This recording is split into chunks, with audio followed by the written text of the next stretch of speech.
विमान अपघाताची वेगवेगळी कारणं सांगितली जात आहेत. विमानाच्या इंजिनमध्ये तांत्रिक बिघाड, विमान उड्डाणावेळी पायलटची चूक अशी अनेक कारणं सांगितली जात आहेत. या विमान अपघातात 265 जणांचा मृत्यू झाला. ग्राफिक्सच्या माध्यमातून एक नजर टाकूयात अपघाताच्या कारणांवर.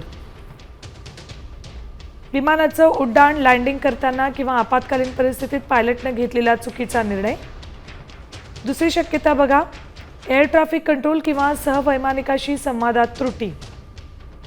विमान नियंत्रित करण्यात आलेलं अपयश, चुकीचा पिच अँगल किंवा लँडिंग गिअर योग्यरित्या न हाताळणं, इंजिनमध्ये बिघाड, टर्बाईन ब्लेड तुटणं, इंधन पुरवठा खंडित होणं किंवा इंजिन जास्त गरम होणं.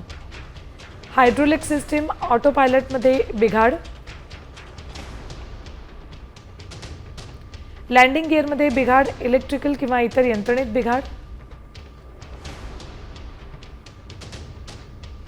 टेक ऑफ लँडिंगच्या वेळी जोरदार वारे आणि वादळ विमानाला अस्थिर करू शकतात.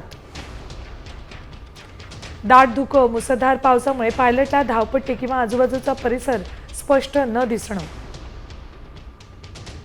टेक ऑफ किंवा लँडिंग दरम्यान पक्षाची विमानाला धडक बसणं.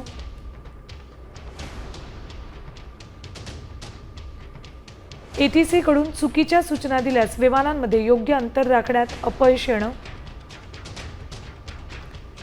प्रवासी आणि सामानाच्या वजनाचा अचूक अंदाज लावला नाही तर विमानाचं संतुलन बिघडू शकतं.